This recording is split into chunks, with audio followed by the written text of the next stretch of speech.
سیرت طیبہ کے اس موضوع کی طرف گفتگو کریں جس سے سن کر ہمارے دل اور قلب جان میں جان آ جائے۔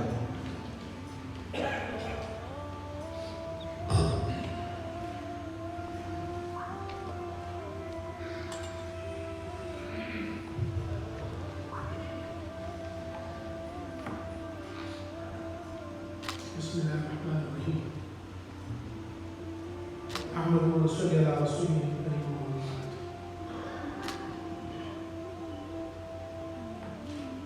آج کے جلسہ سیرت النبی صلی اللہ علیہ وسلم کے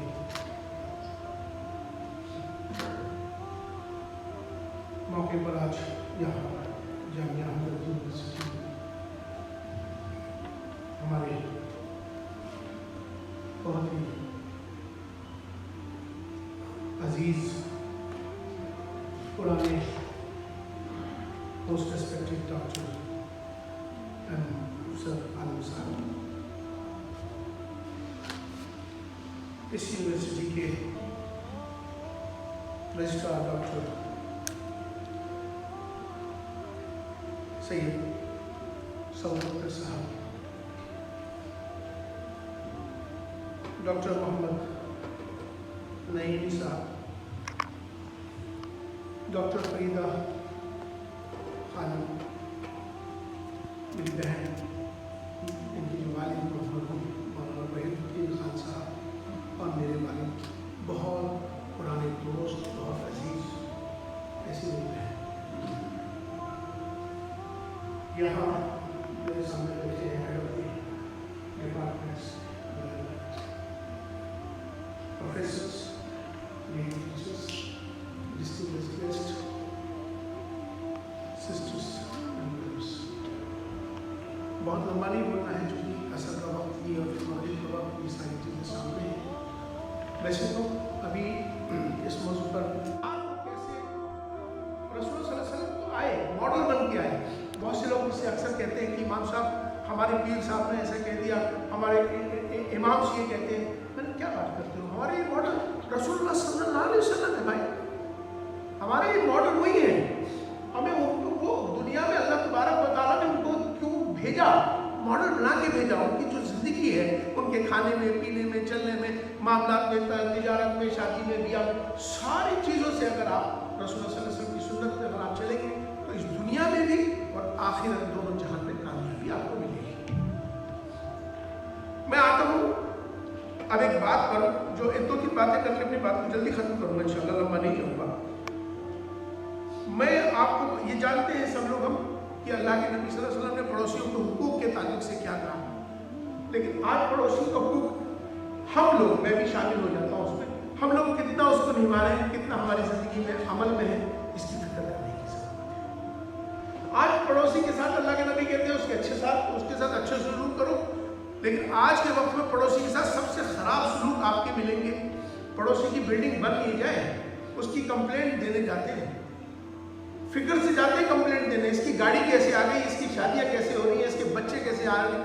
ہم لوگ صرف اسی کوشش میں نہیں ہیں۔ تو اسی لیے میں کہہ رہا ہوں کہ اللہ کے نبی کو تو مانتے، جان دینے کو تیار ہے، ہم انعام دے دیں گے کہ اگر ہمارے نبی پہ کسی نے ان کی شان میں کچھ کہہ دیا، لیکن اپنی اندر کی زندگی، اپنے عمل جو ہے وہ کہیں نہ کہیں اس میں کمیاں ہیں، اس کو ضرورت ہے اس کی۔ ابھی 12 ربیع الاول تھا، 12 ربیع الاول جو ہے رسول اللہ صلی اللہ علیہ وسلم کی 12 وفات سے ہے۔ پیدائش کے تعلق سے الگ الگ باتیں ہیں، آپ سب جانتے ہیں، اس کو میں نہیں جانا چاہتا، لیکن وفات کے تعلق سے 12 تاریخ وفات کی یہ کنفرم ہے، یہ سب جانتے ہیں۔ ابھی میں سوشل میڈیا پہ دیکھ رہا تھا، سوشل میڈیا پر ابھی 12 ربیع الاول کو جس طرح سے جشن منا رہے تھے، ڈی جے چل رہے تھے، ڈی جے ہوتے جو اسپیکرز ناچ چل رہی تھی، بج رہے تھے، اور داڑھی ٹوپی والے ڈانس ناچ رہے تھے، ویڈیوز آئی ہیں اور آپ لوگوں نے دیکھی ہوں گی، وہ اس حساب سے سوشل میڈیا آپ نے سب نظر آپ کی گئی ہوں گی۔ مطلب کہنے کا یہ ہے کہ ناچ ہو رہا ہے، گانا ہو رہا ہے۔ ارے وفات پہ کیا کسی کی وفات پہ اللہ کے رسول صلی اللہ علیہ وسلم جانے پر کیا آپ جشن مناؤ گے؟ ایسے جشن من رہے، جلوس نکلے، اور ایسے جلوس جس میں ناچ رہے تھے داڑھی ٹوپی والے۔ استغفر اللہ، استغفر اللہ، لا حول ولا قوت الا باللہ۔ اتنی تکلیف مجھے ہوئی میں بیان نہیں کر سکتا۔ ارے उस दिन के किरदार में रसूल सल्लल्लाहु अलैहि वसल्लम बारे वफात है, रोजा रखते हैं लोग। अब इसका दूसरा पहले बताऊँ डॉक्टर साहब। अफसर साहब मुझे क्या हुआ, 2 साल पहले 2-3 साल पहले एक ऑर्गेनाइजेशन आई, उसने कहा इमाम साहब 12 वफात है, आप हमारे चीफ गेस्ट हैं, आपको आना होगा। मैंने कहा आना है? उनका इमाम साहब आपको बाड़ा हिंदुराव हॉस्पिटल में आना है, हमारा प्रोग्राम वहाँ पर है। तो मैंने कहा हॉस्पिटल में रखा है, कोई बात नहीं, मुझे मालूम नहीं था। इसका दूसरा पहलू बताना चाह रहा हूँ। एक पहलू ये है कि 12 वफात को किस तरह से सेलिब्रेशन है, ये दूसरी पहलू है इसका। वहाँ पहुँचता हूँ तो वहाँ पर ऑडिटोरियम में डॉक्टर्स थे, नर्सेस थे, तमाम पूरा हॉस्पिटल का स्टाफ था, बहुत अच्छे अच्छे और लोग भी थे। उन्होंने मुझे बुला के कहा कि आप रसूल सल्लल्लाहु अलैहि वसल्लम की सीरत पे कुछ पहले बयान करिए। बयान हुआ, उसके बाद उन्होंने कहा कि अब आइए, अब किरदार पर, अब आइए नीचे। मुझे लेके गए, उन्होंने फ्रूट्स के पैकेट्स बनाए हुए थे, दवाइयों के पैकेट्स बनाए हुए थे, कुछ कैश पैसा उसमें था। हॉस्पिटल के अंदर जितने गरीब लोग थे, तमाम जितने, कहते इमाम साहब इनको आप अपने हाथों से इनको फ्रूट्स तकसीम करिए, इनको दवाइयाँ तकसीम करिए, पैसे इनको दीजिए। और देने के बाद उन्होंने कहा कि इमाम साहब अब आप इनके लिए दुआ करिए, इनकी सेहत के लिए। ये दोनों पहलू आपके सामने मैंने रखे। एक पहलू गैर मुस्लिम है, मेरे यहाँ भी होंगे, मुल्क में रहते, वो हमको क्या समझेंगे? अगर नाच गाना ये सब रसूलुल्लाह सल्लल्लाहु अलैहि वसल्लम के वफात पर आप ये कर रहे हो, तो वो तो यही समझेंगे कि किरदार क्या है। किरदार तो आपको अपने अखलाक से, अखलाक के बारे में अभी नहीं साहब ने बताया, मेरी बहन ने बताया, अल्लाह के अखलाक, रसूलुल्लाह सल्लल्लाहु अलैहि वसल्लम के किस तरह के अखलाक थे, क्या आला अखलाक थे। तो करना आज हमारी ज़िंदगी के अंदर बदलाव लाने की ज़रूरत है। और हमारे लिए हिंदुस्तान में तो इतना अच्छा मौका है कि हम अपने दोस्तों के साथ, अपने अजीज़ों के साथ, अपने पड़ोसियों के साथ आज हमें उनको अपने अखलाक पेश करने की ज़रूरत है। मैं एक वाक़या सुनाता हूँ, चूँकि यहाँ यूनिवर्सिटी में हूँ और यूनिवर्सिटी के स्टूडेंट्स भी हैं यहाँ पर। एक बार था अफसर साहब, मैं 3 साल पहले की बात है, स्वामी चिदानंद सरस्वती परमार्थ निकेतन एक आश्रम है ऋषिकेश में, मेरे बड़े भाई हैं। बहुत बड़ा आश्रम है हिंदुस्तान का और बहुत बड़े स्वामी हैं हिंदुस्तान के यहाँ। उनका जन्मदिन था तो मैं हर साल जाता हूँ। तो इस बार हमने कहा कि स्वामी जी का जन्मदिन कैसे मनाया जाए, कुछ नया किया जाए, मन में ऐसा भाव है।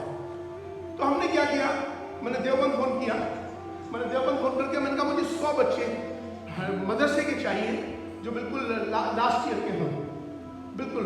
तो उनका ठीक है, क्यों चाहिए? मैंने कहा ये सवाल होगा, मुझे चाहिए।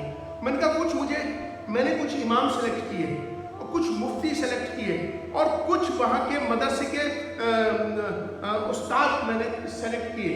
इस तरह से हम लोग तकरीबन 150 लोग यहाँ से इकट्ठे होकर, मैं उनको किसी को नहीं बताया मैं लेके कहाँ जा रहा हूँ। मैंने कहा ये सरप्राइज है, आपको कहीं लेके जा रहे हो। तो मैं उनको ऋषिकेश ले गया। अब वो सारी बसेस वगैरह सब लोग, जब मैंने कहा कि मैं हरिद्वार पे आपको मिलूंगा, बाकी सब लोग यहीं सब गैदर्ड होंगे, यहाँ से फिर हम ऋषिकेश के ऊपर चढ़ेंगे। तो सारे लोग वहाँ परेशान थे, मदरसे के बच्चे, तमाम इमाम, भाई कहाँ लेके जा रहे हैं ये इमाम साहब, यहाँ तो सारे मतलब गेरुआ दिख रहा है, यहाँ तो और बात दिख नहीं रहा। 12 लोग को हम लेके गए आश्रम में। स्वामी जी को मैंने कहा था, स्वामी जी मेरे कुछ मदरसे के बच्चे आएंगे 100, और आप एक काम कीजिएगा कि गुरुकुल, आपका जो गुरुकुल चलता है उसके जो ऋषि कुमार हैं, उनके जो तालिब इल्म होते हैं उनको ऋषि कुमार कहते हैं। मैंने कहा इसी तरह से 100 मुझे ऋषि कुमार चाहिए, 100 बच्चे मेरे आ रहे हैं, हमें कुछ नया करके दिखाएंगे इस भारत के अंदर। तो उन्होंने कहा ठीक है। तो उन्होंने 100 बच्चे उसी उम्र के वहाँ अपने गुरुकुल में मुझे दिए। तो उतरने के बाद उन्होंने क्या वेलकम किया। तो सारे इमाम, सारे हमारे मदरसे के बच्चे, उस्ताद, जो उन्होंने अभी तक कोई आश्रम देखा नहीं, उनको मालूम नहीं, उनके दिमाग का कॉन्सेप्ट कुछ और है, लेकिन जब वहाँ पहुँचे और पहुँचने के बाद जो स्वामी जी ने वेलकम किया उनका, अनबिलीवेबल। और उसके बाद आश्रम के अंदर हम 3 दिन रहे। हमने कहा कि एक्सचेंज प्रोग्राम होगा मदरसे के स्टूडेंट्स का और गुरुकुल के बच्चों के बीच में, हम एक कंपटीशंस होंगे, 3 दिन ये साथ रहेंगे, साथ खाएंगे।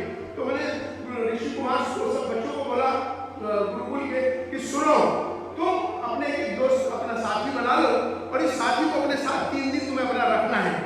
3 दिन ये तुम कहाँ सोते हो, क्या खाते हो, कैसे रहते हो, तुम दोस्त बन जाओ। उनका ठीक है। वो इस तरह से डिवाइड हो गए और सबको हमने बांट दिया। इसी तरह मदरसे के जो टीचर्स थे, उनके जो उस्ताद थे गुरुकुल के, उनके साथ कनेक्ट कर दिया हमने। इस तरह से सबको लेके हम पहुंचे थे। आप यकीन माने अखलाक क्या चीज़ है, किरदार क्या चीज़ है, इस पर ये मैं आपको बताना चाहता हूँ। 3 दिन रहने के बाद रसूलुल्लाह सल्लल्लाहु अलैहि वसल्लम की सीरत पर हम लोगों ने बात करी। उन्होंने अपना बताया, हमने उनको बताया। गंगा के किनारे पर, गंगा के तट पर 3 दिन तक अजान हुई, 3 दिन तक नमाज बजमात हुई। स्वामी जी ने बड़प्पन दिखाया। उन्होंने कहा कि देखिए ये लोग यहाँ नमाज पढ़ेंगे, किसी तरह की किसी को कोई डिस्टर्ब ना करे, सुबह में कोई इनको डिस्टर्बेंस नहीं होनी चाहिए। रोज गंगा के पानी से उसकी धुलाई कराते थे और दरिया बिछा के नमाज होती थी। 5 वक्त वहाँ नमाज हुई। 3 दिन हमारे सारे प्रोग्राम्स हुए और एक दूसरे को एक बारे में मालूमात हुई।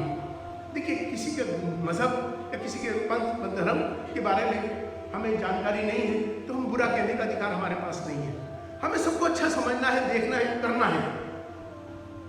तो हमने एक किरदार पेश किया 3 दिन का। उसका नतीजा क्या निकला मैं आपको वो लास्ट में इस बात को ख़त्म करूँगा कि जब हम तीसरे दिन निकल रहे थे तो स्वामी जी से विदा ले रहे थे हम सारे, तो बसों में बच्चे बैठ रहे थे। बहुत पसंद है जो माफ़ करता है। अभी तो हम हाथ उठाते नमाजों में, ए अल्लाह हमें माफ़ कर दे। हम रोज़ भी मांगते हैं रहम की, अल्लाह हमें माफ़ कर दे। अरे क्यों माफ़ कर दे तुमको? तुम तो दूसरे को माफ़ नहीं कर रहे, तुम्हें अल्लाह क्यों माफ़ कर दे? तो पहले खुद भाई माफ़ करो। अल्लाह के नबी यही कहते थे कि अल्लाह तुम सबको माफ़ कर दे, और अल्लाह सबको माफ़ करके और कहते थे कि मैंने सबको माफ़ कर दिया, अल्लाह तुम भी इनको माफ़ कर देना। ये बहुत बड़ा किरदार आया था। लेकिन इस ऑडियंस को देख के मैं कुछ और चेंज किया बात को, कुछ और बोलने के लिए मेरे जहन में यही आई बात कि हमारी बहुत बड़ी कमी है। मैंने बहुत लोगों से कहा कि देखिए अल्लाह के वास्ते ये शादियाँ जो है ना अगर जोड़नी है तो अल्लाह के नबी ने कहा कि निकाह को आसान करो। अल्लाह के नबी ने कहा निकाह मस्जिद में करो। अल्लाह के नबी कह रहा निकाह मस्जिद में करो। हम 5 स्टार होटल में बैंकेट हॉल में कर रहे हैं। मेजोरिटी की जो शादियाँ हो रही हैं आपने देखा होगा कि मस्जिद में निकाह नहीं हो रहे। तो मैं आज आपसे ये कहना चाह रहा हूँ कि हमें निकाह को आसान करना है, और आसान के लिए मस्जिद से बेहतर कोई जगह नहीं है निकाह की। क्योंकि हम करोड़ों रुपए तो खर्च कर रहे हैं, लेकिन 1 साल बाद वो शादी इसीलिए टूट रही है क्योंकि जिस जगह पर कर रहे हैं वो बाबरकत जगह नहीं थी, वहाँ बरकतें नहीं थी। इसलिए जब मस्जिद में निकाह हो, और मस्जिद में निकाह भी अरसा के बाद हो, और निकाह में छुआरे हो, निकाह का तरीका हो, मस्जिद के इमाम को जाके उसका हक दें, वहाँ जाके मस्जिद का सामान दें। पहले अफसर साहब ऐसा होता था कि जब आपकी शादी हुई होगी, जब आप बारात गई होगी ना आपकी, तो आप मस्जिद के लिए लेके आए होंगे सारा सामान, याद है ना आपको? तो लेकिन अभी सब कॉन्सेप्ट खत्म हो रहा है। तो अभी क्या है कि हम लोग जो है इस तरह की जो शादियाँ कर रहे हैं अल्लाह के वास्ते, ये सब शादियाँ इस तरह की नहीं। निकाह मस्जिद में होगा, दुआ होगी, बावजूद सब लोग होंगे, बावजूद सब बैठे होंगे और दुआ कर रहे होंगे। मस्जिद के अंदर फरिश्ते होंगे, अल्लाह की बहुत सारी मखलूक दुआ उस निकाह के उस जोड़े के लिए दुआ कर रही होगी। वो निकाह वो कभी नुकसान होगा ही नहीं, कि मैं आपसे वादा कर रहा हूँ, यकीन से कह रहा हूँ। अमल की जरूरत है। तो इसलिए अब बहुत ज़्यादा लंबा नहीं कह रहे हैं। हमारे वाइस चांसलर साहब को हम सुनेंगे, और मैं अपनी चूँकि अभी हमारी बहन कह रही थी, हमारी मरहूम मौलाना वहीदुद्दीन खान साहब, मेरे बुजुर्ग, मेरे बड़े, वो इंटरफेथ पे बहुत काम किया उन्होंने अपनी ज़िंदगी में, बहुत काम किया उन्होंने। मतलब एक मिसाल थे हमारे लिए वो जितना काम उन्होंने किया, जितना पैगाम उन्होंने दिया, जितनी किताबें उन्होंने लिखी, बहुत बड़ी बात है। अल्लाह उनकी मग़फ़िरत फरमाए। और मैं पूरी दुनिया के लिए अफसर भाई, पूरी दुनिया की इंटरफेथ कॉन्फ्रेंस रसूलुल्लाह सल्लल्लाहु अलैहि वसल्लम के ज़माने में हुई, मस्जिद नबवी में हुई पहली इंटरफेथ कॉन्फ्रेंस। तो एक यहूदी ने कहा अल्लाह के नबी से कि जी हम आपके यहाँ आए हैं, तो आपने हमें बुलाया है, तो हम अपनी इबादत अपने तरीके और अपने हिसाब से कर सकेंगे? तो अल्लाह के नबी ने कहा आप अपने हिसाब से अपनी इबादत करिए। तो अल्लाह के नबी ने तो सारे मजहब को जोड़ने की बात करी, सारी इंसानियत को जोड़ने की बात करी है। तो आज हमें इसी की ज़रूरत है। और मैं अपनी बात को आखिरी में अब ख़त्म कर रहा हूँ, क्योंकि बहुत सारी बात थी। दहेज का मसला बहुत बड़ा मसला था, लेकिन अभी इससे समझ गए होंगे के लिए दहेज लानत है, इस पर अमल करो मेरे भाइयों। ये हमारी सुन्नत नहीं है, ये हमारी सुन्नत नहीं है। तो कोशिश करो कि दहेज का लेन देन खत्म होना चाहिए। बहुत सी बेटियां हमारी बहनें रह रही हैं, तो इस पर हमारा अमल हो। आपने जो अपनी बात को कह के खत्म करके नसीहत देके खत्म करना। आज तो कोरोना काल चल रहा है, आपके सामने है। अल्लाह से सबको कामयाबी दवाना अल्हम्दुलिल्लाह।